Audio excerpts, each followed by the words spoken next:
보니까 그 무렵에 시작. 그 무렵에 또 큰 무리가 있어 먹을 것이 없는지라. 예수께서 제자를 불러 이르시되 내가 무리를 불쌍히 여기노라. 그들이 나와 함께 있은지 이미 사흘이 지났으나 먹을 것이 없도다. 만일 내가 그들을 굶겨 집으로 보내면 길에서 기진하리라. 그 중에는 멀리 온 사람들도 있느니라. 제자들이 대답하되 이 왕이야 오더 스스로 배불리게 할 수 있으리까. 예수께서 물으시되 너에게 떡 몇 개나 있느냐 이르되 7이었다 하거늘. 예수께서 무리를 명하여 땅에 앉게 하시고 떡 7개를 가지사 축사하시고 이스라엘에게 주어 나누어 주게 하시니 제자들이 무리에게 나누어 주더라.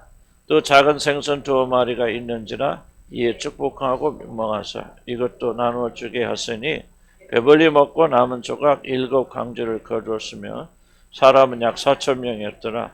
예수께서 그들을 흩어보내시고 그 제자들과 함께 배우로서 잘만한 지방으로 가시느니라. 아멘. 성경의 해석을 여러분 굉장히 중요합니다. 성경의 해석을 해야 그 다음에 여기서 뭐가 나오면 적용도 나오고 다 나오죠. 성경을 해석하는데 성경 해석에 큰 틀이 있어요. 이거 성경 전체라고 본다면은 성경 전체가 어떤 목적을 가지고 있는가 이게 제일 중요합니다. 성경 전체의 목적.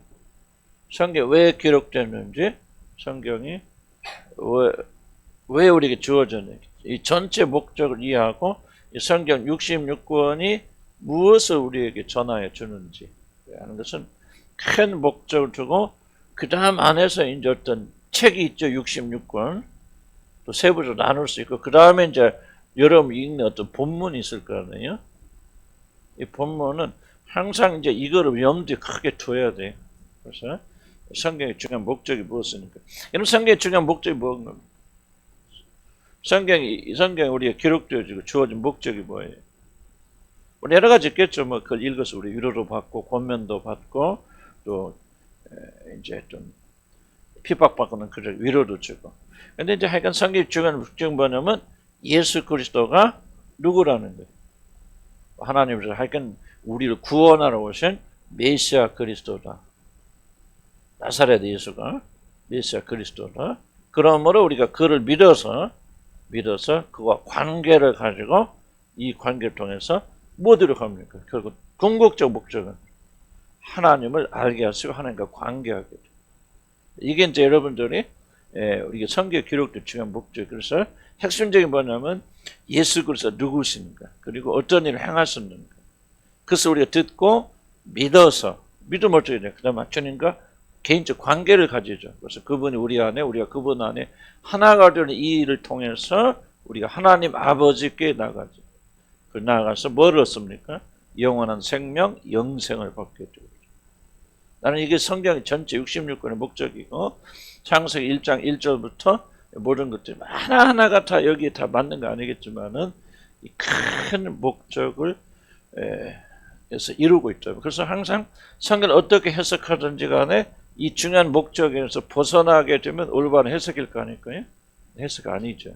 항상 성경이 요한복음이 됐건 마태복음이 됐건 로마서가 됐건 뭐가 됐건 사실은 그거예요. 좀 어떻게 그러면 예수가 어떤 일을 했느냐, 누구시냐, 또는 그를 믿으면 어떻게 되느냐 하는 이제 이런 자세한 부분들을 이 각 성경에서 이제 이렇게 이제 주로 하죠. 예를 들어 로마서는 어떤 구원의 교리에 대해서 설명하는 거고, 갈라디아서는 특별히 우리가 믿음으로 구원받는다. 이 믿음으로 예수 그리스도 받아들이는 걸 강조하는 그런 부분들이고, 또 야고보는 거꾸로 아니다. 행함이 굉장히 중요하다. 그 믿음을 행함이 분리되는 행위로 구원받는 건 아니지만은 우리가 참된 믿음을 가졌다면 그 행위는 반드시 겉으로 드러나게 되어졌다. 계시록이 됐고 뭐 전부 이 모든 것들은 이제 여기 이제 그 설명해 주는 거죠. 이렇게 설명해 주는 그런 부분들이에요. 그래서 그러니까 이걸 기억하셔야 돼요. 우리가 오늘 본문 읽는 본문이 성경 66권에 어떤 영역에 해당하는지 전체 목적. 그래서 이 전체 목적의 테두리 안에서 우리가 성경을 우리가 여러분 해석해야 되는 거죠. 제대로 좀 설명해 드리면 미리 설명하자면 예를 들면은 예수님께서 가나 혼인잔치에서 물을 뭐로 변화시켰어요? 포도주로 변화시켰어요. 그럼 이 사건이 도대체 뭐를 의미하느냐? 물론 드러나는 거 뭐죠? 가나 혼인잔치 정말 어렵고 힘든데 그렇잖아요. 뭐 그냥 곤경에 빠졌는데 그때 예수님이 천년으로 가셔서 물을 변화해서 포도주로 만들어 주셔서 그 잔인잔치 구원해 주시잖아요. 그런 것들이 그렇구나. 이거 물이 예수님은 능력이 많아서 물을 포도를 변화시켜 주시는구나. 그래서 이 사실을 믿고 우리도 물 떠다 놓고 포도주를 편하게 주시어서 포도주를 좀 마시고 갖다 파나? 뭐 그런 기적도 있었겠죠. 그러나 이것을 이해하려면은 성경 전체가 뭐를 말하고 있었죠. 도대체 예수 그리스도가 어떠한 분인가를 우리가 계시하여 주시죠. 그리고 그것이 우리 구원과 어떤 관련이 있느냐. 예수를 그러한 분을 우리가 믿어 받아들여서 그분과 살아있는 관계를 가지게 되고 그걸 하나님께 나아가는 것과 어떻게 관련이 있느냐 본다면 이게 이 밑에 가려져 있던 것들이 올라오게 되죠. 이건 단순히 물을 포도주로 변화시키는 것은 사건이 아니구나. 그래서 나는 이걸 뭐라고 이제 하냐면 저는 중생의 사건이 이 안에 정확하게 들어있다고 그러거든요. 사람들이 어떻게 중생하죠? 거듭나게 되어지는가가 이 사건의 굉장히 중요한 그 주제다. 저는 잘 몰라서 그런데 이제 얼마 전에 주님께서 깨닫게 해주십니다.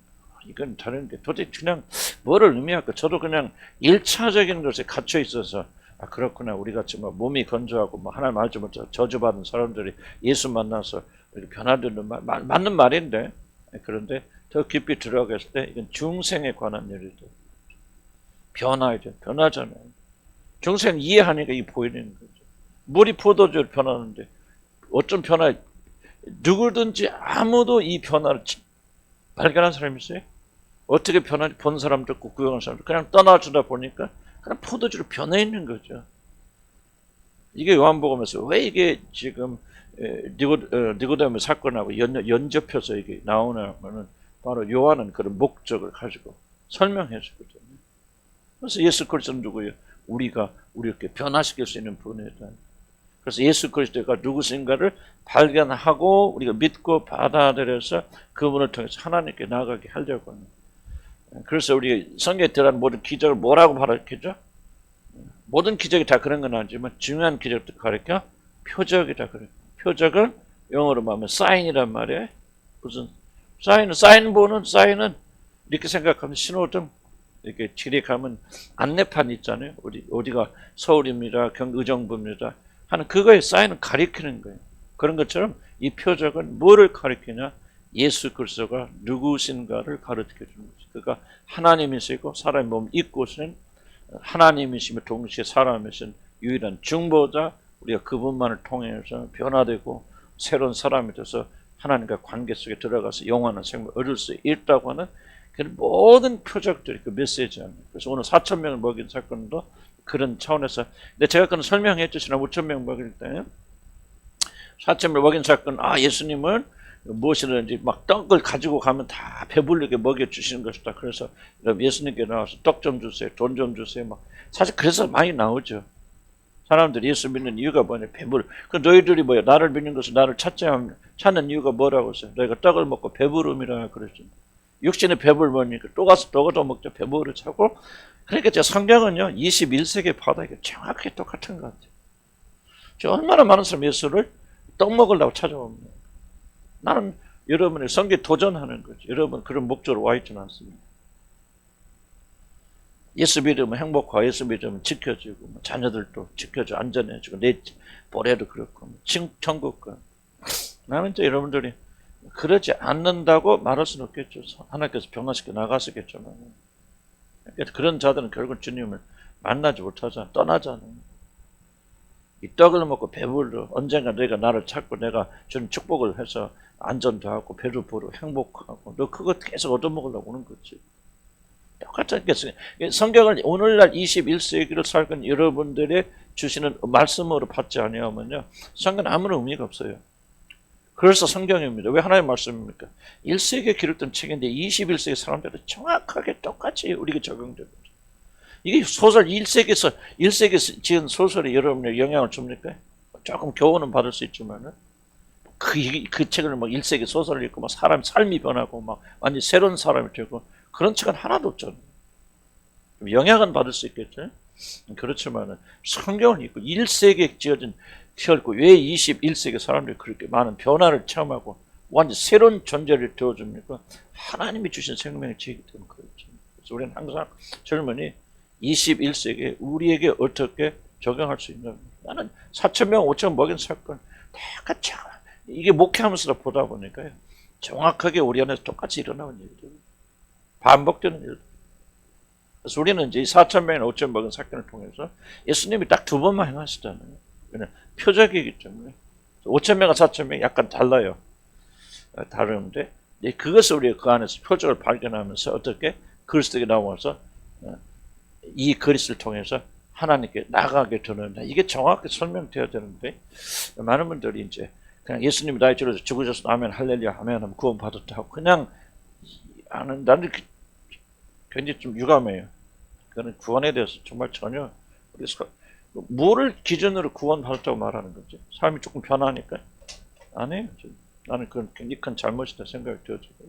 성경을 부지런히 연구해서 지속적으로 도전 받아야 되거든요. 만약 여러분들이 4,000명이나 5,000명 먹었는데 그 배만 배부르고 갔다가 영원한 진리를 발견하지 못하고 주님께 나오지 못한 지 얼마나 많습니까?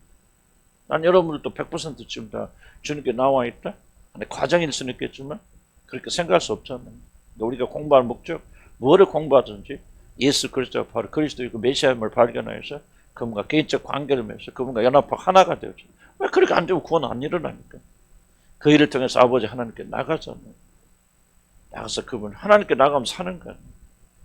거기서 무엇입니까? 거기서 하나님께 영원한 생명을 주셔서 하나님 자녀들에게만 주시는 영원한 생명을 누리는 그런 놀라운 축복이 바로 구원이다 생각이 들어지고, 이미 구원받은 우리들도 이 구원을 좀 더 확실하게 좀 해나가는 게 필요하다 생각이 들어집니다. 1절 볼까요? 그래서 그런 의미에서 제가 좀 이 해석을 좀 확장시킵니다. 좀 지나친 확장일지 모르지만 그러나 좀 나는 여기 항상 이 목적을 생각하면서 1절 볼까요? 그 무렵에 또 큰 무리가 있어 먹을 것이 없는지라 예수께서 제자를 불러 일으키시되. 그러면 1절 보면은 뭘 관찰해 봅시다. 그래 무리가 있는데 먹을 것이 없죠. 자, 관찰. 항상 질문 던져야 돼요. 여러분 해석할. 이 1절만 보면 뭐를 관찰할 수 있어요, 여러분? 첫째, 그러니까 큰 무리가 있긴 있는데 큰 무리가 있다는 것도 발견했죠. 그 다음에 먹을 것이 있다 없다? 없다. 그런데 뭐예요? 이것도 질문 던져. 이것도 관찰해야 되죠. 뭐예요 지금? 질문을 자꾸 던져야 돼. 1절 이거. 어떤 질문? 그렇죠. 예수님과 함께 있는데 왜 애들이 굶주리나? 그런 질문 안 나옵니까? 자꾸 확장해야 돼요. 아, 예수님이 없다. 그래서 굶었다. 아, 그럼 예수님이 없는 세상, 굶주린 세상이야. 뭐, 그건 정해갖고 한다. 1절 보면 예수님이 그들과 함께 계신 지 사흘이 넘었어요. 그런데도 그들에게는 뭐가 없어요? 먹을 것이 없잖아요. 굶주리잖아요. 그러니까 이게 관찰이라는 거예요. 도대체 이게 무엇을 의미할까? 왜 예수님과 함께 사흘이 지났는데도 하고 이들에게 먹을 것이 없을까? 라고 어떤 질문을 던져. 자, 그럼 21세기에도 이런 질문 던질 수 있어요, 없어요? 아니, 예수 믿은 지 30년이 됐는데 왜 내 모양, 이 모양, 이 꼴이야? 아, 물론 이제 여러분들이 이제 예수님을 잘 못 믿어서 그래 하겠지만, 열심히 주님을 섬겼으니까 가까이 나가는데도 이런 어려움이 있다, 경제적인 어려움이 있다, 가난하다, 궁핍하다, 병이 들었다. 그런 거 이런 못 느낍니까? 이런 그런 질문들이 영혼에서 올라온 질문들 없어요? 이렇게 예수님과 헌신하고 정말 내가 모든 거 다 내려놓고 목사가 됐는데 또 선교사가 돼서 이렇게 헌신한데도 왜 우리는 이 모양이 꼴이? 왜 이렇게 배고파? 왜 이렇게 모자라? 아니 우리보다 훨씬 믿음이 없고 헌신 덜 된 사람들 이렇게 행복하게 잘 사는데 왜 나만 이렇게 고통을 겪어야 되지? 그런 질문이 있어요 없어요? 없다면 여러분들 생각을 전혀 안 하는 사람들. 그럼 여러분 성경 안에서 질문이 없는데 어떻게 답변 찾습니까? 이게 중요해요. 여러분 인생에 대해서 질문이 없는데 어떻게 그 답변을 찾습니까? 그러니까 성경은 무용지물이 되어버려요. 질문 안 되죠. 그럼 뭐합니까? 그냥 자기 노력으로, 자기 지혜로, 자기 힘으로 뭔가를 해결하기 위해서 발버둥 치지 마땅히 그리스도인들이 던져야 되는 질문을 던지지 않는단 말이에요. 아니, 여러분, 그런 질문 들을 때 있겠죠? 진짜 믿음의 사람들 심각하게 생각하는 거예요.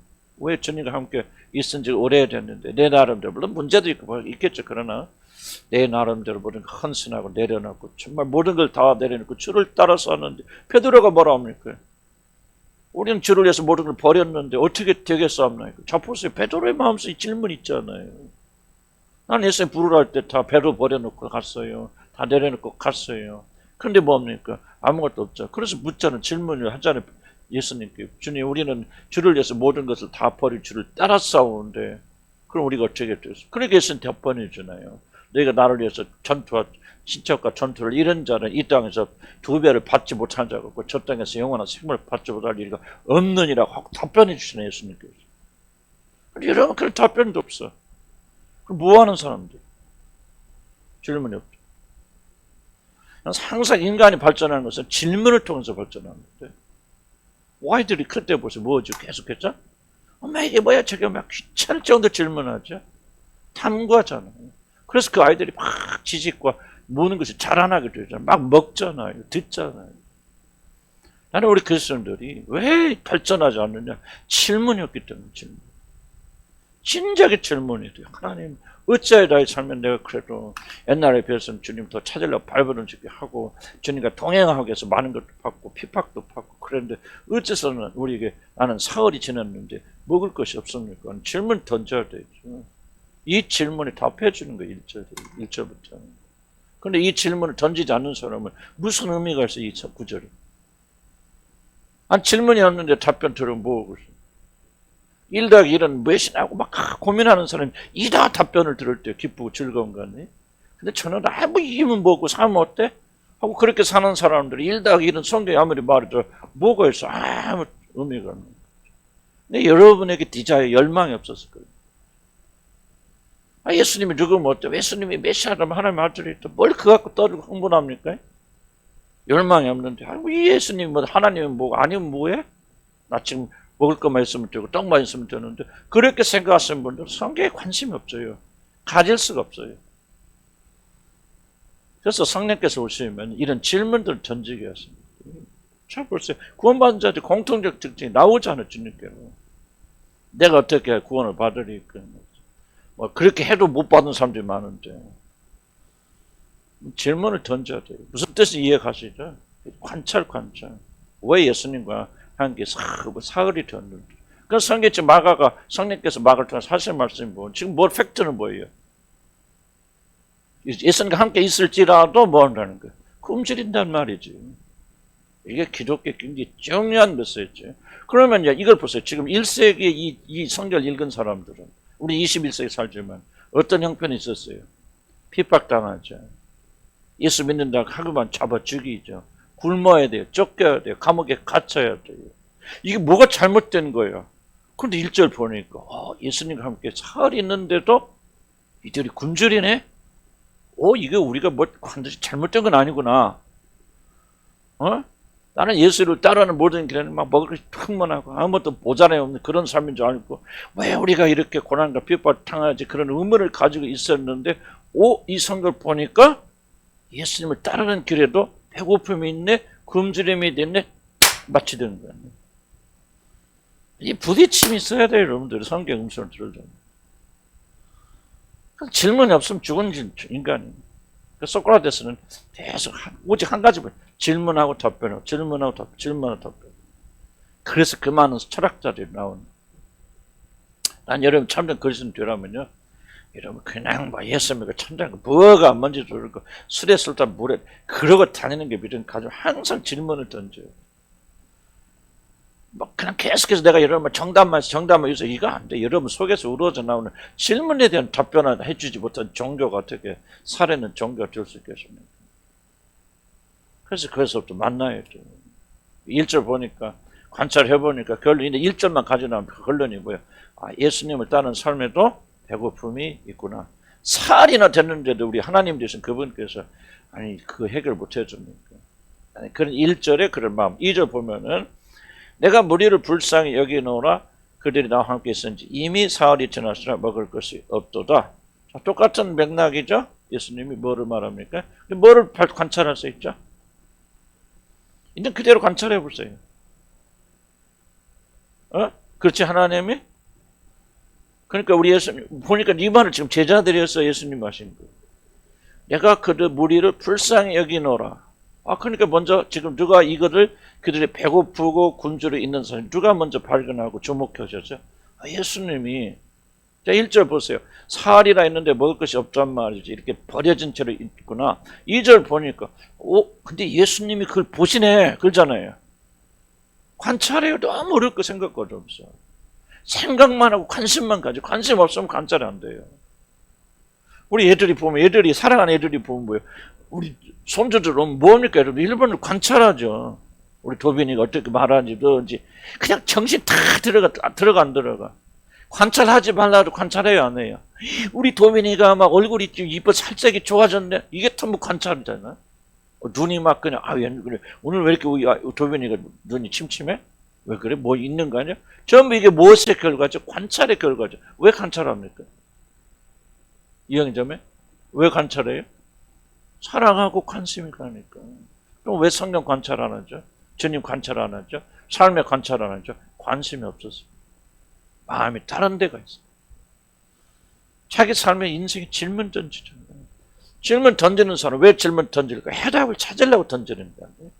그러니까 귀찮아. 뭐 예수님이 그럼 먹고 뭐하고 뭐 그게 예수가 밥 먹여 이런 무의식을 여러분 가지고 있기 때문에 여러분 관찰하잖아요. 관심이에요, 관심. 정말 주님이 내 생명을 쥐고 계시다. 그런 걸 믿으면요, 이런 질문을 던지면서 그 질문을 찾기위해서 성경을 뒤지지 않을 수 없는 거예요. 성경이 나오잖아요. 자, 그러니까 굶주리고 굶주려요. 그런데 뭐요? 예수님 보신다, 안 보신다? 보신단 말이에요. 이게 얼마나 우리가 큰 위로가 됩니까?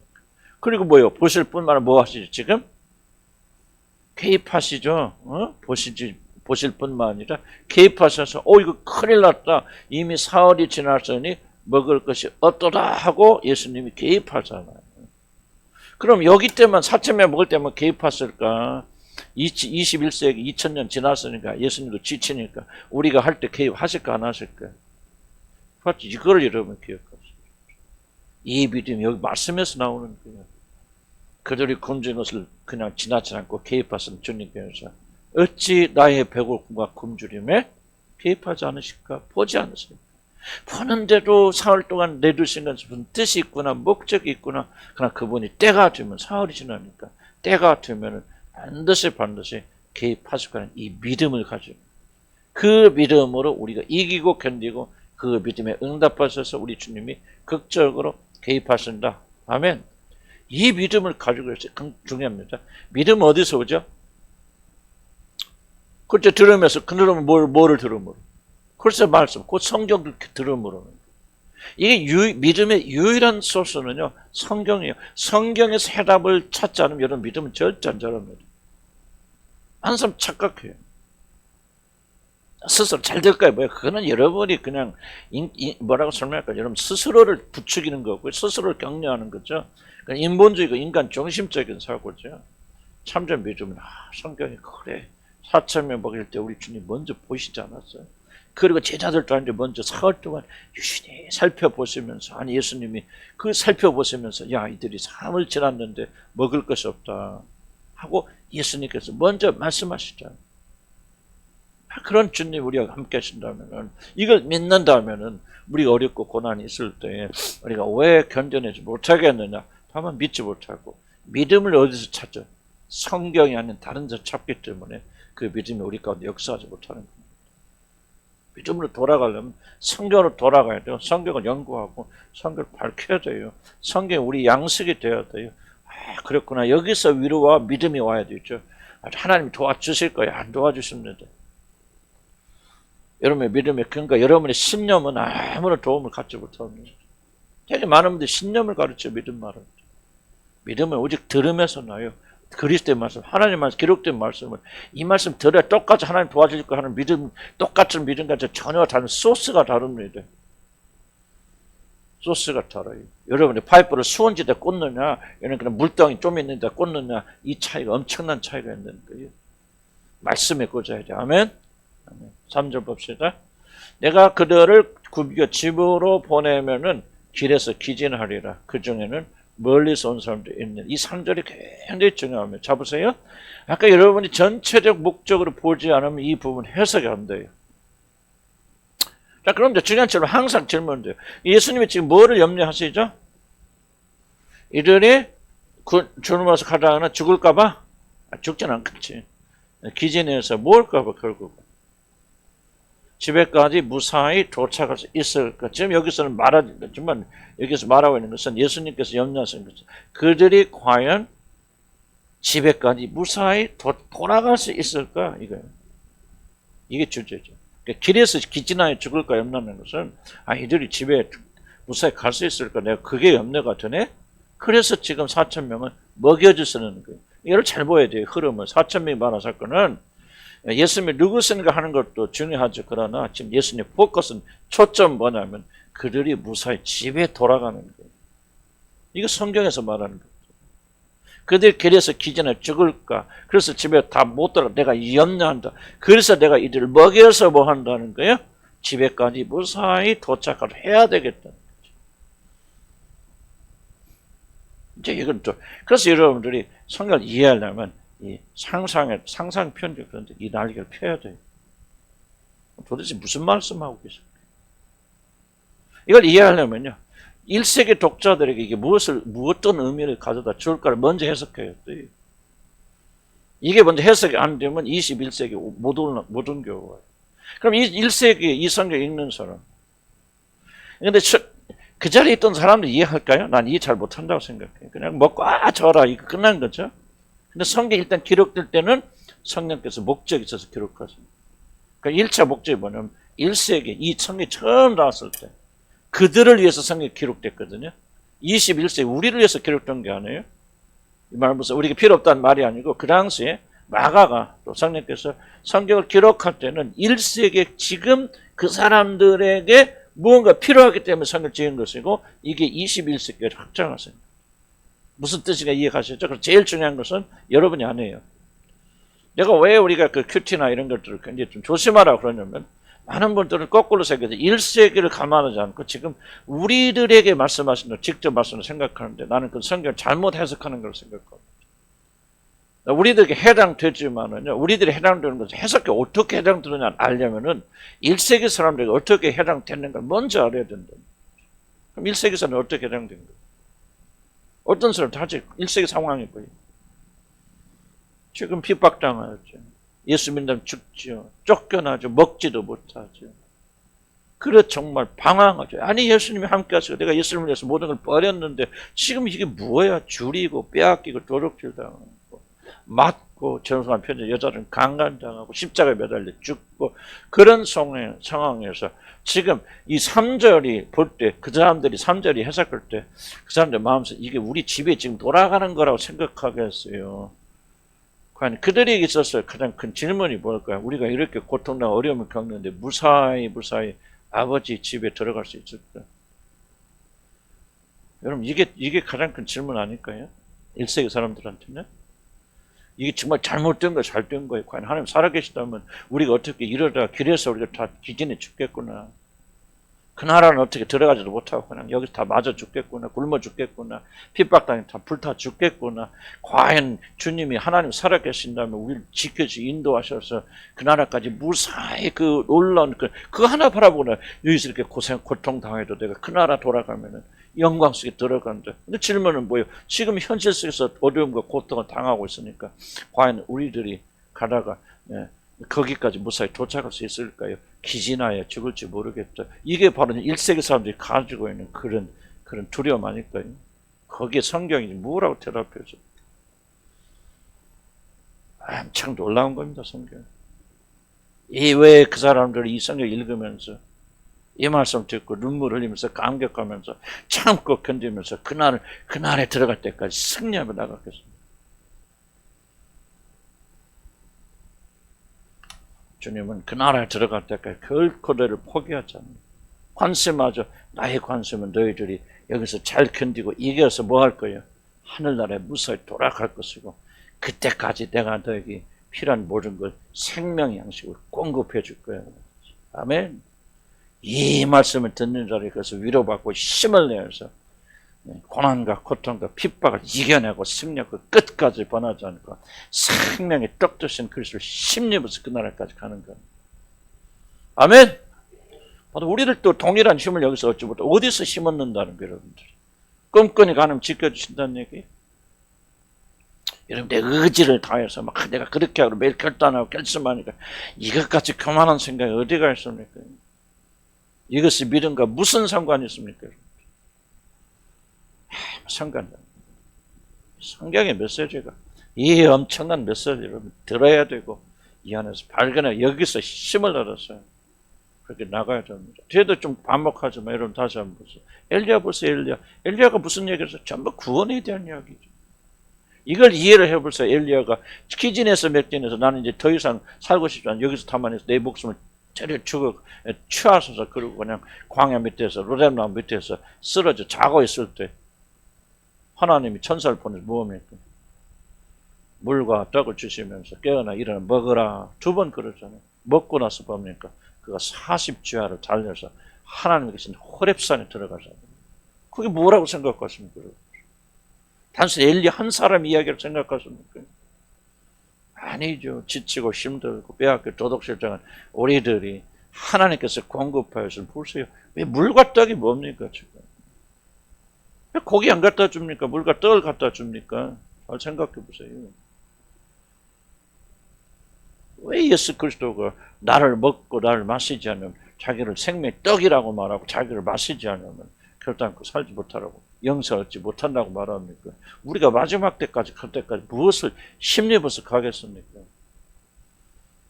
그냥 여러분들 엘리 한 사람의 이야기를 그저 성경에 기록했다고 생각하십니까? 아니죠. 그를 믿어 구원받는 모든 자들에게 주는 메시지야. 엘리야와 같이 낙담하고 낙심하고 실망을 죽을 때, 죽어갈 때, 그리고 또 열심히 믿지만 또 엘리야 보세요. 뭐하다가 똑같잖아요. 주님과 함께 살 동안 있었죠. 엘리야가 뭐 했습니까? 갈멜산에 올라가서 놀다 왔어요? 아니잖아요. 거짓 선지자가 대결하여서 그리고 믿지 않는 자들 그리고 하나님 이름을 모독하는 자가 대결해서 그를 850명이나 죽이고 그랬는데 그래도 그게는 뭐예요? 끝나지 않아서 이세벨이 죽이겠다 그러니까 탈전해 버린 거예요. 사흘이나 있었는데 주님과 함께 먹을 것이 없잖아요. 근데 주님 그를 지켜보시고 낙담하면서 죽기만을 소원하고 있는 절망 가운데 있는 포기하고 이제 죽어가자는 엘리야가 루덴만 밑에서 쉬는 게 아니잖아요. 그때 하나님께서 사전 까마귀를 보내서 물과 떡을 주시잖아요. 그 뭐예요? 이게 지금 일맥상통한. 여러분 이 험한 세상을 이길 수 있는 힘이 어디서 나옵니까? 그 말이죠. 생명의 떡이신 그리스도를 먹고 우리에게 피를 흘려주신 그분의 보배는 피를 이런 마시지 아니하면 이러면 이 세상 가지 못해 끝까지 못 가고 그 나라까지 끝까지 못 가는데 누구든지 예수 믿어 언젠가 내가 예수님을 나의 구주를 한번 받아들였기 때문에 자동적으로 하늘나라 간다 생각하세요. 성경이 뭐라면 끝까지 견디는 자만 구원받으라 그러지 않습니까?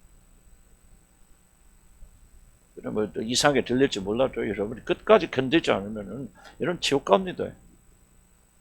그러나 끝까지 견디는 사람은 행위를 잘해서가 아니라 믿음 가진 사람이 끝까지 견디더라는 말이죠. 그럼 가짜 믿음인지 무엇으로 판명합니까? 끝까지 견디지 못하는 거 보니까 그 사람 아예 믿음이 가짜였더란 말이죠. 우리 믿음으로 구원받지만 이런 그냥 내가 예수가 나의 구주라는 사실을 알고 있기 때문에 이런 대청사도 천국 간다는 건 사단의 거짓말이고 죽음의 복음이지. 그렇지 않아요.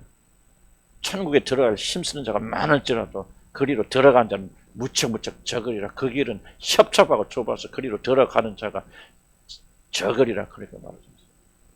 구원 받은 사람이 구원을 잃어버린다 그런 게 아니에요. 참된 믿음을 가지고 가는 길은요. 그 참된 믿음인지 아닌지 무엇을 압니까? 끝까지 견뎌야 핍박받고 환난과 핍박이 와도 끝까지 견딘단 말이죠. 그 자들이 구원 받는 자들이죠. 그럼 무엇을 견딥니까? 생명의 떡이신 그리스도를 먹고 마시고 오직 복음으로. 복음이란 말이 너무 지금 오용되어 있기 때문에요. 이찬수 목사도 그렇다. 그분 다 옳다는 거 아니지만 정말 자기는 복음 하는 사람도 진절미를 갖는다. 왜 매번 복음 그렇게 말하죠. 복음이 뭔지를 모르고 복음의 정신으로 살아가지 이러면서 매일 복음 잘하는 복음. 나는 그래서 조금 내가 다 동의한 건 아니고 좀 왜 이렇게 말씀하시나 그런 마음도 들긴 하는데 또 그분 말을 또 새겨들을 수 있는 내가 복음을 전하는 사람으로서 새겨들을 필요가 있는 것 같아요. 복음. 난 진절명이 납니다. 그만 복음 해라. 그분 메시지가 복음 살아라 이 말이에요. 복음을 보여줘라 그 말이에요. 복음을 증거하라 그 말이에요. 나는 좀 우리가 그런 면에서 지금 우리가 복음을 말하고 있는 거야. 우리가 이렇게 살아야 되죠. 정말 어렵고 힘들어도 뭐합니까? 그냥 모든 지혜는 다 세상을 향해 나고 어떻게 하면 살까 자기 공략. 이게 은혜의 경륜이요. 보면 똑같은 얘기 하고 있어요 지금.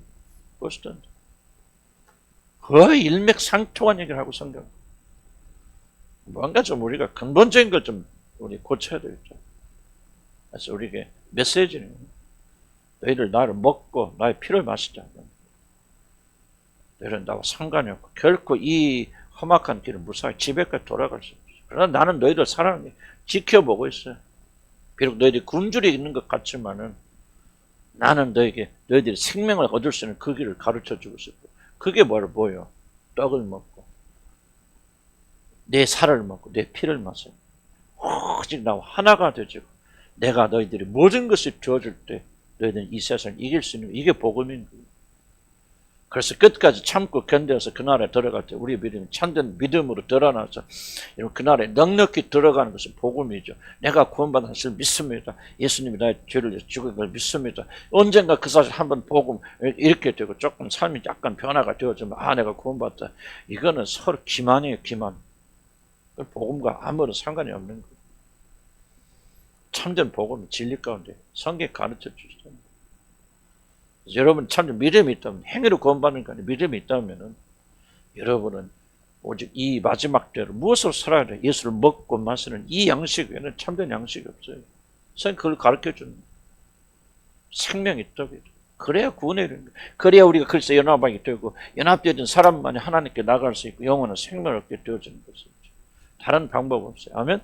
내가 이제 대충 설명 드리고요. 이렇게 좀 성경 읽어가면 좀 이해가 훨씬 더.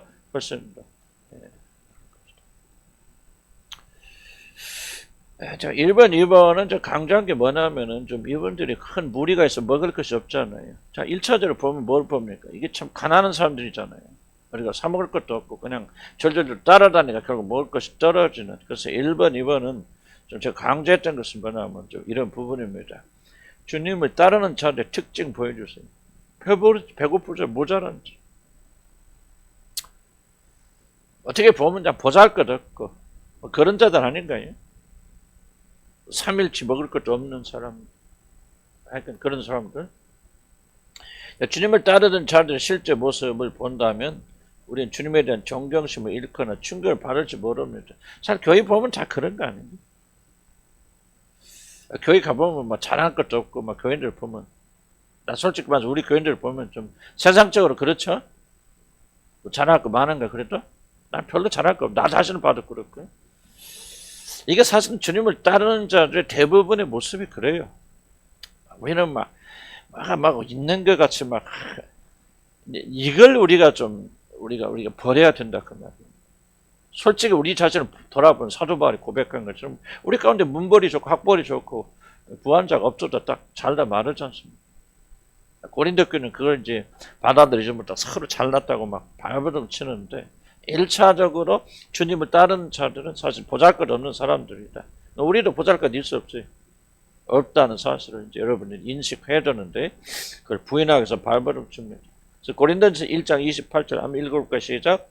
또 무력한 자를 무력하게 하시려고 세상에서 보잘것없는 근데 이제 우리들 이걸 자꾸 부인하려고 그래요. 자기는 보잘것없고 멸시받는 사람이 아니다. 난 똑똑하고 괜찮은 사람인데 예수 믿어서 이렇게 좀 형편없어졌다. 아니 그렇게 아직도 여러분이 그런 싸움을 하고 있는 사람들이 있을 수 있죠. 예외가 있을까요? 뭔가 자기가 뛰어난 사람인 걸 보여주기 위해서 잘한 걸 보여주기 이거는 여러분의 주님의 택하심에 반하는 겁니다.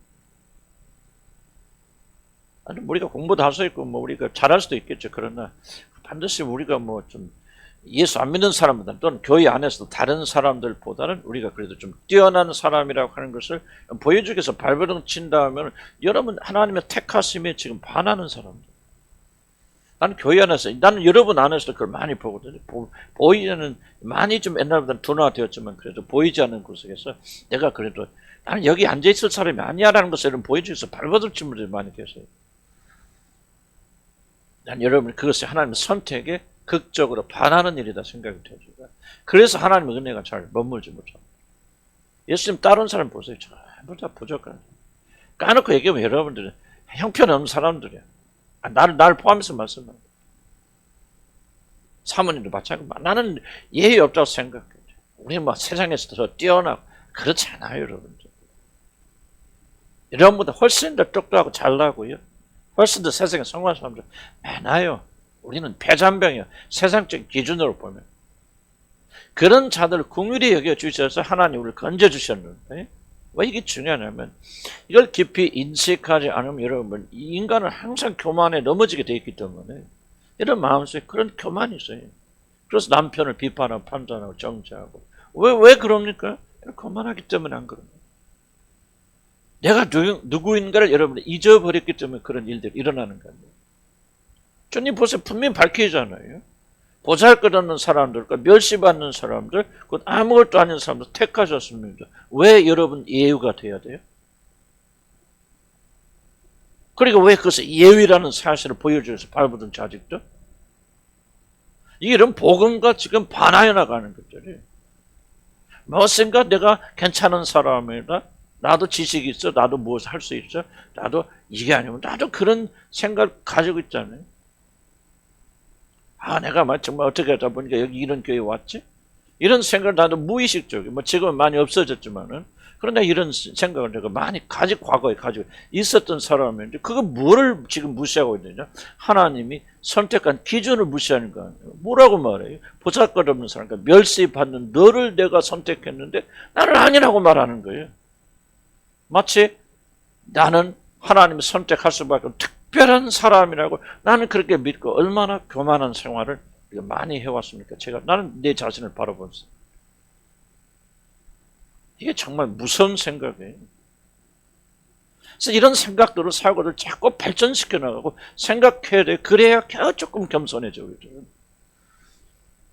무슨 뜻인가 이해 가시죠? 그래서 2절 봅시다. 2번 보면은 좀 크게 다르지 않죠. 오늘도 사실 아무것도 없어 무시당할 수밖에 없는 그런 자들의 주님 따르는 거죠. 뭐 있었으면 섭리 배웠죠. 여러분 뭔가 가졌으면 여러분 따랐을까? 안 따라요. 없기 때문에 여러분이 따르는 거예요. 똑똑한 사람이 아니니까 따르는 거예요. 세상에 내놔도 별 볼 일 없는 사람들이 있기 때문에 하나님께서 긍휼히 여겨주셔서 여러분 선택하시는 거예요. 여러분 이것을 진심으로 받아들이기 전까지는 이런 그리스도와 관계 속에 들어가기 어려워요. 관계는 있을 수 있지만 관계를 활발히 가져서 하나님 앞에 나가. 그래서 여러분의 기쁨과 생명이 없는 거예요. 활성화시킬 수 없는 거예요. 정말 겸손한 마음으로 주님께 엎드려야 여러분 주님과의 관계 속에서 이게 좀 생명이 일어나게 되어지는데 우리 마음속에 뭐야? 그 막 자꾸 교만한 생각이 있잖아. 내가 누군가보다 다른 사람일 거예요. 어쩌다 주님을 한 교회에 왔지만 사실은 나는 다른 부류하고 다른 사람이야. 뭔가 나는 좀 여기에 끼일 수 있는 사람이 아닌데 하나님이 어떻게 섭리를 부르셔서 왔고 이 사람들 도와주는 거예요. 내가 우리 교회 떠난 사람들과 어떤 장영순이라고 이름도 기억나. 우리 가서 교회 갈 때 전도사가 있었는데 전도사 뭐지?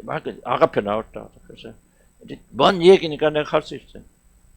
그래서 어쨌든 자기가 막 뭘 해달라는데 내가 안 해주고 안 들어주거든.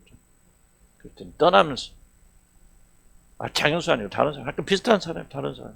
뭐라고 하면요. 내가 이호준 목사를 좀 도와주려고 하나님 그래서 왔더니 이 사람이 그런 사람이 아니에요. 나 안 도와줘 가야 한다. 그러고 가시더라고요. 내가 참 그게 누군지 장영수 아니 누군지 참 생각나. 김정순이 약간 나는 누가 야 참 이게 나도 충격을 받은 거예요. 내가 너 좀 도와주려고 했지 너 그릇이 안 돼서 못 도와준대. 난 다른 데로 간다. 지금 어디 가서 고생 식자리 하고 있을까? 이게 바로 인간이라는 거예요. 내가 한 사람 이야기하는 게 아니고 나도 오랫동안 이런 생각.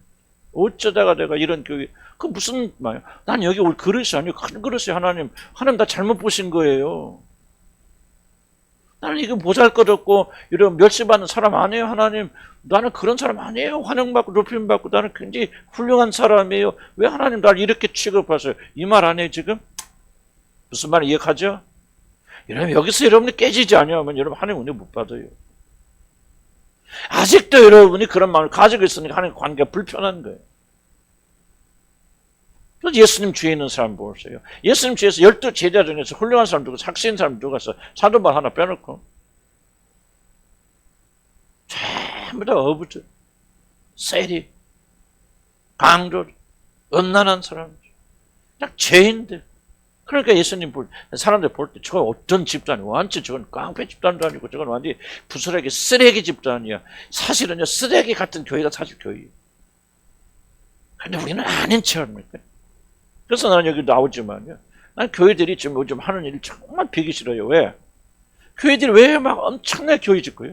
내가 그런 얘기 했지만요, 막 보면 막 콘서트 하잖아요. 막 가수들 부르고 막 유명한 성악가들 막 교회들 막 어디 교회에서 계속 찬양하시고 난리 피잖아요. 나는 그게 뭐라고 생각하냐?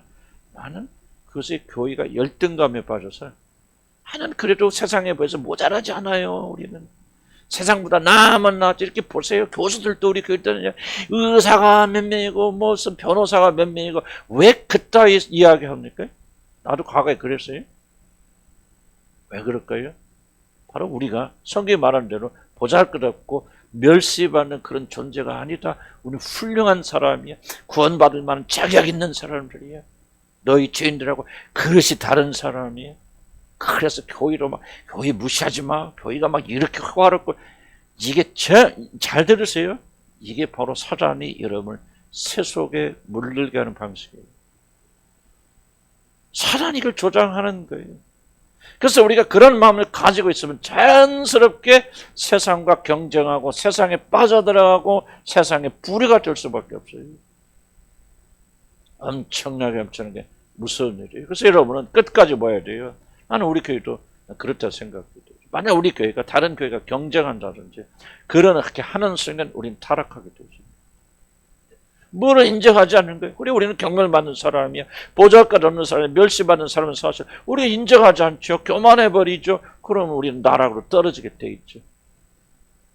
나는 여러분들이요, 절대로 이 마음을 잊지 않길 주님으로 간절히 축복합니다. 항상 기억하세요. 예수님 주에 누가 모였는가? 누구를 부르시는가? 멸시받고 보잘것없는 사람을 부르셨고 나도 그 사람 중에 하나예요. 그래서 사도 바울이 뭐라 합니까? 나는 죄 중에 괴수라고 말하면서 나는 구원받을 자격 아무것도 없는 사람이다. 이게 그 사람 일생 동안 겸손을 유지하는 중요한 방식이 되어졌단 말이에요. 여러분들이 이 겸손을 유지하지 않는다면 도대체 무엇이 복음입니까? 무엇이 복음을 아는 것입니까? 그래서 뭐예요? 그렇게 하니까 여러분요, 구원받은 사람들도 감격이 없잖아요. 주님의 십자가 생각하면 눈물 안 흐르죠. 왜요? 마땅히 구원받았으면 구원받는데 뭐가 감격스럽습니까? 나는 여러분 마음속에 이런 마음이 없다고요? 성령께서 열어주셔야 돼요. 그 사람은 눈봉사로 못 보는 거예요. 정말 나 같은 죄인. 아니 그렇게 과거에 그런 죄를 짓고도 아직도 그런 생각 품고 있다면 여러분 구원 받은 사람이 안 받은 사람이. 정말 이게 도전받아야 되잖아요. 하나님의 말씀은 좌우에 날선 검보다 예리하였어요. 이런 마음에 숨어있는 생각을 잘라 쪼개기까지 합니다. 이게 바로 우리 숨겨진 생각을 말씀에 드러내는 거예요. 이 교만한 인간들아. 말씀이 찔러 쪼개는 거야. 저와 여러분이 회개해야 되거든요. 겸손히 나가야 된다. 그래서 우리 교회가, 난 다른 교회를 비판해서 그런 게 한국 교회 너무 가슴이 아파서 그런 것이죠. 왜 그렇게 호화스럽게 교회 짓고 난립니까? 왜 이 강대상에 막 가수들 막 불러다 놓고 막 성악가를 불러. 난 좋아요. 난 성악 좋아하는 사람이니까. 근데 왜 콘서트 이상의 의미가 없죠? 왜들 그게 난립입니까? 우리 그런 분들한테 은혜 받는 사람도 있고 그래요. 그렇지. 하지만 뭔가 교회가 전체적인 흐름이 열등감, 컴플렉스. 교회는 사회보다 못해야 되죠. 성님이 부르셨잖아요. 보좌를 잡고 멸시받는 자를 부르셨으니까 교회는 싸움 일어나고 문제 일어나는 그게 당연한 거예요. 교회는. 그런 쓰레기들 다 모아놨으니까. 문제는 뭐가 문제는 여러분이 쓰레기 아니라고 쓰레기라는 사실을 부인할 때부터 문제가 일어나시다. 우리가 변화되던 그분의 은혜지 여러분이 잘나서 그런 거 아니에요. 우리는 주의 은혜를 5분만 멈춰도 여러분 썩은 냄새 팡팡 나는 인간이라는 사실을 여러분 1시간을 잊어버린다면 이런 금방 타락해버립니다. 타락이 다른 거 아니에요. 막 윤리적 도덕적 타락이 아니에요. 여러분들. 교만한 것이 타락이에요. 교만이 죄 중에 죄지. 3번은 우리가 설명했죠. 그래서 살짝 설명했죠. 4번. 2절 봅시다. 주님을 뜻하는 자들이 사흘이 뭘 것이. 다 설명했으니까 넘어갑니다. 2페이지 넘어가고요. 자, 세 번째 줄 보면 자신의 제자가 되겠다고 따르는 자들 향하여 예수께서 이르실 때 여우도 굴이 있고 공중에 새도 집이 있을 때 인자는 머리를 것이 없도다. 하시는 주님의 말씀은 결코 과장된 말씀 아닙니다. 주님은 자신을 따르기 전에 자신을 따르기 위하여 버려야 할 것, 이뤄야 할 것이 무엇인가를 먼저 계산하고 그래도 따르기 원한다면 그 뒤에서 따라고 말씀하십니다. 교회 가장 큰 문제가 뭔지 아세요? 회심을 너무 쉽게 빨리 전한다.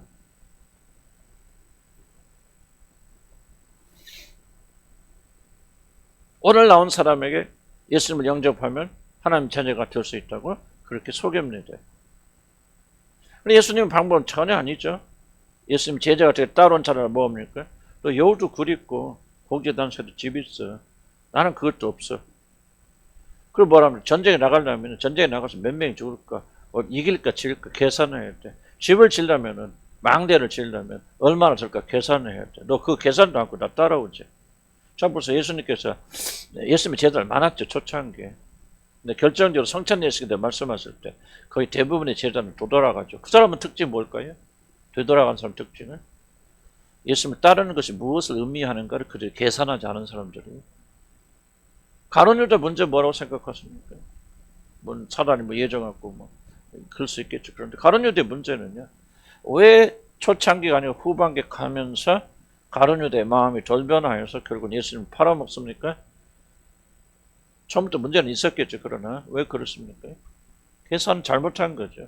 제자들 잘못했죠. 왜 잘못했습니까? 서로 예수님이 십자가 지시던 전날까지 서로 뭡니까? 성찬에서 만나고 뭐였죠? 그들이 누가 더 높은 자리에 오를까 서로 다투더라고 말했죠. 뭐죠? 계산했는데 엉뚱한 계산한 거예요. 이번을 따라가면은 내가 무엇을 얻을 것인가? 어떤 자리에 오를 것인가? 가룟 유다 마찬가지. 가룟 유다는 그래도 12제자 중에서 눈치가 좀 빠른 인간이에요. 돈 계산을 많이 했기 때문에. 이 인간 따라갔다는 아무것도 못 얻겠다. 그래서 내가 30냥이라도 건지자. 그래서 가룟 유다는 굉장히 계산적이고 이성적인 사람입니다. 12제자들은 어영부영하다가 그 기회도 놓쳐버려 다 도망갔지만 그런 하나님 선택하셔서 그를 부르셨으니까 그런 거죠. 죽고 부활하신 뒤를 통해서 주님을 따른 코스트가 무엇인가를 알지. 그래서 나는 항상 강조하자면 베드로를 두 번째 부르지 않습니까? 갈릴리 호수에서 이쪽 고기 잡고 아침에 예수님 식사하신 다음에 그럼 뭔 얘기하죠? 그 다음에 예수님께서 베드로에게 무슨 말씀하셨어요? 베드로한테 뭐라고 그랬어요? 크게? 무슨 얘기했어요? 모른다는 얘기잖아. 살아내 그 얘기했죠. 그 다음에 예수님 뭔 얘기했어요? 그 다음에 한 얘기 뭐예요? 네가 젊었을 때는 네가 원하는 대로 갔지만 나가야 될 때는 원치 않는 곳에 다른 사람 띠띠고 내를 가리라.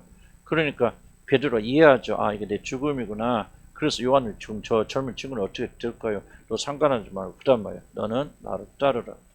되게 중요합니다. 지금 뭐를 설명할까요? 젊었을 때는. 넌 나이 들었을 때는. 십자가 죽음을 말하잖아요. 코스트 말하죠. 나를 따르는 대가가 무엇인가를 설명하잖아요. 그리고 나서 나를 따르라. 여러분 보세요. 예수님을 따르되 이 두 번째 부르심을 듣지 못한 자들은 진정으로 따르는 게 아니에요. 전부 다 예수 믿으면 어떻게 좋을까? 잘 될까? 천국 가고 증하고 또 예수 믿으면 또 물질도 축복받고 뭐하고 가정도 잘도 전부 코스트는요. 플러스 그런 면도 있겠죠. 그러나 그런 만 계산하잖아요. 그리고 주님을 따르는 건 진짜로 따르는 거 아니에요. 주님을 진짜로 따르는 것은 베드로처럼 그분을 따르면 모든 거 이루 사흘이나 돼서 먹을 거 없어요. 그리고 그분을 따르는 길로 제자들의 삶 보세요. 전부 고통과 고난의 길, 죽음의 길 아니에요. 왜 제자들만 그래야 돼요? 우리는 그런 이제 뭐 믿음이 없으니까 그렇게까지 몰고 가지도 않겠지만은 주님을 따르는 길은 기본적으로 뭐라고 합니까? 세상이 너희를 미워하는 것은 나를 미워하겠다. 내가 진리를 말하기 때문에 세상을 나를 미워한다. 너희가 천국에 들어가려면 어떻게 해서 많은 고난을 받아야 하리라. 전부 그런 말씀 왜 안 들어와요, 교육 뒤에? 그리고 나서 물었잖아요. 너 그래도 나를 따를 거야, 말은. 여러분, 주님을 따르는 건 장난 아니에요. 물론 주님 은혜가 있기 때문에 처음부터 그런 길을 제시하지 않고 우리 믿음이 자라고 난 다음에 그런 길을 말씀하세요. 베드로 보세요. 3년 반 필요하고 죽고 성천 부활하신 주님을 체험하게 하셔. 그리고 나서 진짜 부르시잖아요. 그러니까 꼭 그렇게 돼야 구원 받는다는 얘기는 아니지만 여러분 진짜 구원을 받았다면 여러분 삶 속에서 어느 시점에는 이런 결심과 결단을 하게 되는 이런 결단이 있는 것을 보니까 너희들의 믿음이 참전 믿음이고 구원에 받을 만한 믿음이라는 것이지. 이런 믿음이 없다. 결국 나중에 주님 돌아가잖아요. 어려움과 고난이 왔을 때 전부 가짜예요. 그 가짜들한테 왜 우리가 거짓말합니까? 예수를 믿기만 하면 구원 확신만 있으면 다 지금 저도 천국 가는 왜 거짓말합니까 우리는? 나는 그렇게 가르치면 나는 하늘에서 반드시 심판받으리라 믿어. 성경 그렇게 안 가르치잖아요. 그래서 우리는 이 점을 기억해야 돼요. 주님을 따르는 길은 점점점 여러분이 믿음이 강해질수록 고난과 어려움을 많이 겪을 거예요. 이상히 여기면 안 돼요. 물론 거기 하나님의 도우심이 있고 부르심이 있고 인도하시죠. 만약 여러분들이 그런 게 전혀 관심이 없고 오직 주님을 따르는데 오는 그런 좋은 대가만 생각한다면 여러분 가론 유다예요. 그럼 결정적인 시간에 여러분 주님 떠날 겁니다. 그것을 통해서 여러분 믿음이 진짜인지 간지 드러나는 거. 지금 여러분이 신앙 고백하는 거 신앙 고백이 아니에요. 속으면 안 됩니다. 나도 그게 제일 두려워요. 모든 걸 다 잃고 목숨까지 바쳐야 되는 그런 상황이 올 때 내가 어떻게 태도가 변할지 나는 그걸 모르기 때문에 하나님 앞에 울부짖는 거죠. 주님 자기 믿음 참전 믿음 주십시오. 대비해야 돼요 여러분. 이게 바로 시험이에요. 하나님 앞에서 딱 이러면 죄를 먹는 거 이건 하나의 소설이에요. 진짜 그럴지 모르지만 뭐 죽어 하늘나라 가면 막 이러면 책이 있고 막 일일이 막 기록한 걸 다 막 그 사람 앞에 낭독하고 뭐 하고 근데 하나의 어떤 소설이고요. 난 이게 시험이다 생각합니다. 이 시험을 통과한 자들은 멸망의 시험 안 들어가는 거예요. 진짜 믿음을 가서 하늘나라 간 자들이 또 가서 심판 앞에서 다 벌었고 이어준 나와 1페이지 2페이지 이거 몇 년 몇 월 며칠에 보니까 아이고 그랬구만 뭐였구만 그리고 또 심판하실까? 나는 그럼 모르겠어. 난 맞을 수도 있고 안 맞을 수도 있고. 나는 그렇게 하나님의 심판이 그렇게 장난스러울 거 아니라. 그러나 우리의 죽음 자리에서 우리가 뭐합니까? 이기고 승리해서 고통의 자리에서 이기고 나가면서 내 믿음이 참된 거라는 걸 증명해내잖아요. 그럼 그날에 합당한 사람이랑 합격 통지 받았으면 한 번 또 심판받습니까? 나는 그렇게 생각해요. 근데 우리가 이걸 중요하게 여기지 않아요. 그냥 누구든지 신앙 고백만 있으면 다 하나님 나라 들어간다고 그렇게 잘못 가르치니까 얼마나 많은 사람이 오늘 또 지옥을 향해 나갑니까? 아무리 복음을 하는 목회자들이 그렇게 가르치면 안 되겠죠. 그 영혼에 대한 책임을 어떻게 질러합니까? 올바로 우리가 복음 가르쳐야죠, 저부터. 그러나 여러분들에게 이렇게 가르치는 거예요. 성경대로 가르치려고 발버둥 치는 거예요. 주님을 따르는 길은 고난의 길이에요. 험악한 길이에요. 이상히 여기면 안 됩니다. 주님을 따라가면서 호강하는 게 이상한 거예요. 잘 먹고 잘 살라는 것은 믿음이 아니에요. 평안히 살려고 자체, 이 마음 자체를 우리가 버려야 돼요. 그래서 막 고난받자 막 이런 거 아니죠. 그러나 주님께서 우리를 그리로 데리고 갔으면 기쁨과 즐거움으로 살는데 우리 모든 관심과 초점이 난 이미 구원받아 하늘나라 가니 이 땅에 살면서 잘 살아야 했다. 행복하게 살아야 했다. 이거는 뭔가 좀 잘못된 생각입니다. 성경 읽어보세요. 성경 그런지. 아니잖아요. 왜 우리만 달라야 됩니까? 만약에 두렵잖아요. 만약에 이렇게 살다가 주님 앞에 이를 때 네가 가진 믿음은 전혀 가짜야. 내가 준 믿음은 아니야. 고난과 고통 속에도 살아남아야 되잖아요. 아멘. 아멘. 어려운 이야기지만은 여러분만의 성령이 계시다면 여러분 그렇게 이끌고 가실 것이고 담당선 힘을 주실 것이고 그래서 나는 여러분 가운데 몇 명이 진짜 구원 받았는지 받을지 나는 몰라요. 사람들이 거듭나지 않아서 이렇게까지 안 믿겠지. 이러니까 내가 좀 긍정적으로 여러분에게 좀 이렇게 이야기하지만 여러분 진짜 믿음을 가지는 것은 심판을 통과해야 된단 말이에요. 그럼 내 임무는 뭐냐? 그런 앞으로 임하게 될 이런 심판 통과할 수 있는 믿음이 되도록 이런 단련시키고 연단시키는 것은 내 책임 아닌가요? 내 부르심이죠. 그래서 우리 믿음이 점점 강해져서 베드로처럼 너 죽어. 나 따라오면 결국 십자가에서 매달려 죽을 거야. 그래도 베드로는 뭐라잖아요. 이 생명의 말씀이 여기 있어. 내가 어디로 가리까 말이죠. 그런 죽음의 길을 말씀하시다 담담하게 주님, 나는 주님과 함께 동행하는 길인데 어디를 가는데 어디 못 가겠습니까? 하면서 뭐요? 나를 따르라니까 주 때부터 지금 따라서 베드로는 어디를 향해 갑니까? 결국 십자가를 향해 가서 나중에 마지막 베드로는 거꾸로 십자가에 매달려 죽지 않습니까? 사도 바울은 십자가에 안 죽지. 왜냐하면 로마 시민권을 가지고 있는 자기죠. 로마 시민은 절대 십자가 안 맵니다. 그래서 단두대에 그래서 목이 끊어져 죽었죠. 왜 그들만 사도니까? 이건 조금 뭐가 좀 생각을 바꾸고 우리는 그 똑같은 정도는 아니겠지만 적어도 우리가 예수를 믿는 것이 무엇인가를 좀 기억하고 나가야 되지 않는다 그 말이에요. 그러나 이 페이지 2번 중요한 것은 뭐냐면 그러나 주님은 이들을 결코 간과하지 않는다. 보고 계신다. 그리고 그 나라에 무사히 도착할 수 있도록 그분이 우리와 함께 하실 것이다. 아멘. 이것이 바로 구원의 확신이에요. 구원의 확신은 여러분 자신 나는 구원받았다. 무사히 갈 거야. 여러분 의지지요. 여러분의 의지를 어떻게 믿습니까? 여러분들. 여러분의 구원의 확신은 다른 게 아니라 나를 예정하셔 부르셔 사람 자녀가 되게 내 죄를 사하셔서 하나님의 자녀가 되신 그분께서 내가 아무리 곤경 속에 있다 할지라도 그분은 나를 결코 버리지 않으실 거야. 굶주려 있고 그런 상태를 보시면서 깊이 들어오시잖아요. 주님께서 반드시 건져 주실 거야. 그분의 신실함에 여러분의 구원의 근거를 주는 게 구원의 확신이에요. 아멘. 성경의 약속. 그래서 예수 안에 있는 자는 결코 정죄함이 없다. 누구든지 그래서 예수 안에는 믿음의 고백만 있는 것이 아니라 실제 우리 삶이 그 믿음의 고백에 맞게 나가는 증명돼야 되기 끝까지 견디는 자가 돼야 되겠죠.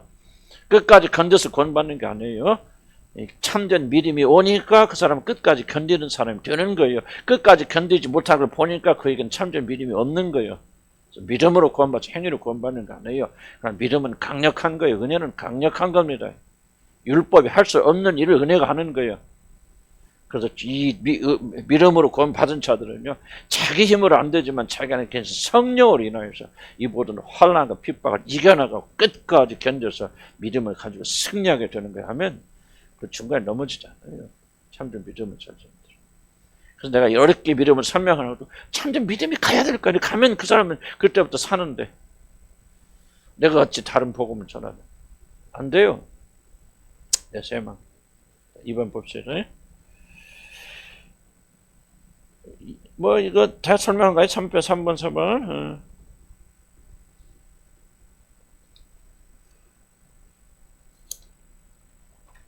다 설명한 거고요. 그 다음 봅시다. 좀 설명한 전 그래도 3페이지 두 번째 단락. 그날이 도착하는 것은 결국 쉬운 일이 아니라는 것을 사도들은 잘 알았습니다. 지치고 힘든 일이고 많은 고난을 통과해야 됩니다. 만약 힘을 얻지 못하면 아버지 집에 무사히 도착하는 것은 불가능할지 모릅니다. 그래서 주님은 믿는 자들에게 생명의 떡을 주심으로 소생시켜 아버지 집에 다 도착합니다. 아빠 설명드렸어요. 다시 한번 읽어봅시다. 그래도 마치 기진한 엘리야 선지자에게 생명의 떡과 물을 먹여 그의 귀를 회복시키시고 하나님 앞에 무사히 도착하신 하나님께서 그리스도를 통하여 생명의 떡을 주실 것이고 그래서 먹는 자들은 이제 힘을 얻어 집에 무사히 도착해 줄 것이다. 그래서 왕상 19장 8절 엘리야는 일어나서 먹고 마셨다.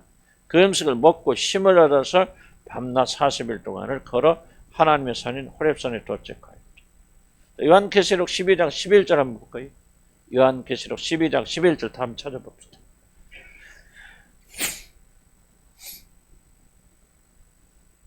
도대체 어떻게 얘기합니까? 도대체 떡을 마신다는 게 무슨 뜻입니까? 12장 11절 누가 끝까지 승리하여서 그날에 들어갑니까? 새 노래를 배운 14만 4천이 누굽니까? 12장 11절 읽어볼까요? 시작.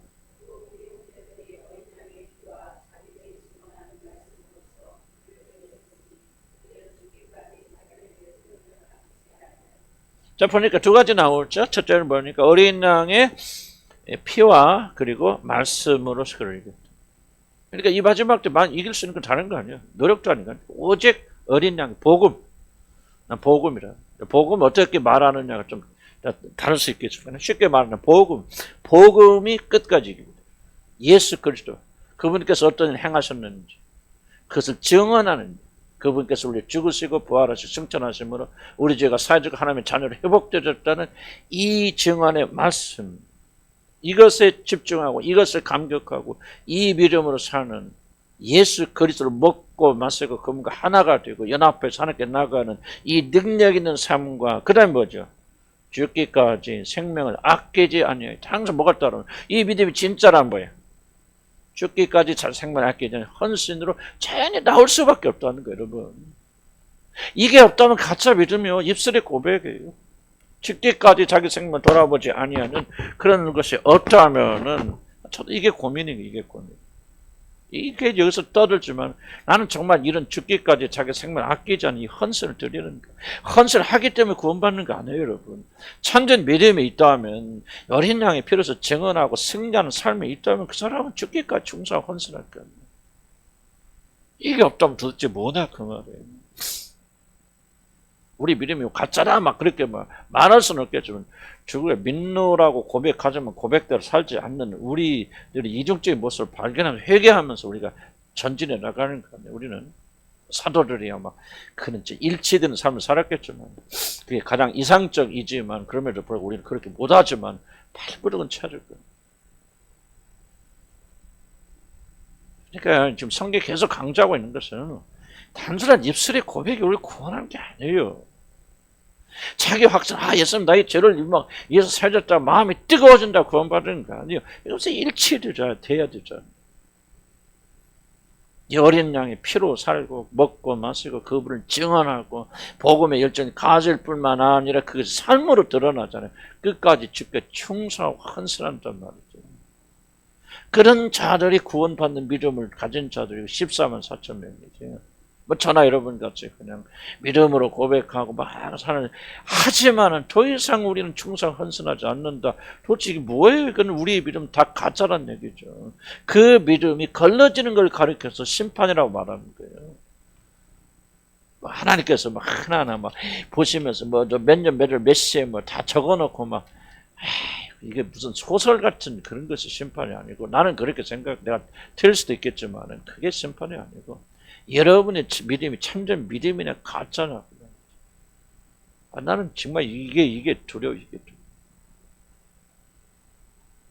두려워야 뭔가라도 고칠 거 아니에요. 믿지 않는 사람 어떻게 두렵겠습니까? 우리가 한자 믿기만 하면 되는 거지. 왜 믿음을 그렇게 어렵게? 내가 믿음을 어렵게 설명하는 거는 성경이 그렇게 말하니까 성경 있는 대로 전해드리는 거지 여러분들한테. 저와 여러분 도전받아서 우리가 이렇게 살지 말고. 아무리 어렵게 힘들어도 주님이 우리가 살리는 건 주님 주시는 공급은 자기 자신이다. 살을 먹고 피를 마시고 그분의 복음, 그분을 우리가 사는 것이다. 다른 건 내려놓고 복음에 집중하여서 어제 예수가 누구신가 더 깊이 하고 그럼 뭐요? 실천해야 돼. 교회만 왔다 갔다 교회만 왔다 갔다 이게 믿음 아니잖아. 뭔가 삶 속에서 거리에서 이런 직장에서 가정에서 뭔가 우리가 그리스도인의 사람이라는 것을 우리가 증명하면서 살아야 되잖아요. 뭔가 변화가 일어나야 되잖아요. 말 한마디, 생각 하나. 정말 생각 하나도. 그리고 믿지 않는 자를 만났을 때 친절하고 사랑을 베푸고 왼쪽을 때리러 오른쪽 돌려대고 미워하는 사람 없고 왜 그렇게 미워하는 사람이 많냐 그 말이죠. 마음속에 용서하지 못한 사람들. 이게 도대체 이게 바로 여러분의 믿음이 진짜인지 가짜인지 이런 증명되는 거 아니에요. 어찌 여러분 속에 미움이 가득 찬 사람이 하나님 자녀라고 말할 수 있습니까? 이건 전부 이게 사기지. 괴리죠. 어떻게 우리 믿음을 갖는 사람이 세상 할까 말이에요. 물론 그런 흔적들이 있어서 우리가 그런 유혹은 받는다 할지라도 우리가 빨리 예수를 함께 죽었다는 사실을 믿고 우리가 거기서 자유롭게 되어야 될 거예요. 어찌 물질된 욕심이 떠나지 않고 있나 그 말이에요. 그런 유혹이 우리가 있다 할지라도 우리가 누구인가를 다시 한번 기억하면서 우리가 참된 믿음을 가지고 있다는 사실. 뭐 집 팔아서 다 하나님께 바쳐 구원받는 그건 이단들이 하는데 그런 걸 말하는 게 아니죠. 먹고 마시고 살지만 그것이 여러분의 마음을 차지하고 있는 것이 되어진다면 안 되잖아요. 그런데 그러니까 나도 괴로운 거죠. 나도 그래서 하니까 막 씨름하고 있다는 것은 주님 이 내 마음 좀 정결케 해주십시오. 왜 마음에 그런 것도 있어요? 왜 그쪽으로 흘러갑니까? 그 사단의 역사, 시험입니까? 안 그래요? 우리 안에 뭐가 있으니까 사단이 유혹하고 시험하는 것이지. 욕심에 끌려 미혹당하는데 하나님은 아무도 시험하지 아니하시나 그러잖아요. 너희가 스스로 미혹되어 욕심에 끌려서 이게 시험당하는 거예요. 이런 고민들 적어도. 그래서 예수 안에 있는 자는 결국 정죄하면서 내가 막 어떤 하나의 지식만 가지고 있다해서 나는 아무런 문제가 없다. 그거 아니라 그거 잘못된 믿음이라 그 말. 무슨 말 이해가시죠? 우리가 정말 회개하죠. 구원받은 자들만이 회개할 수 있다. 그렇게 생각이 되어집니다. 거의 끝나갑니다.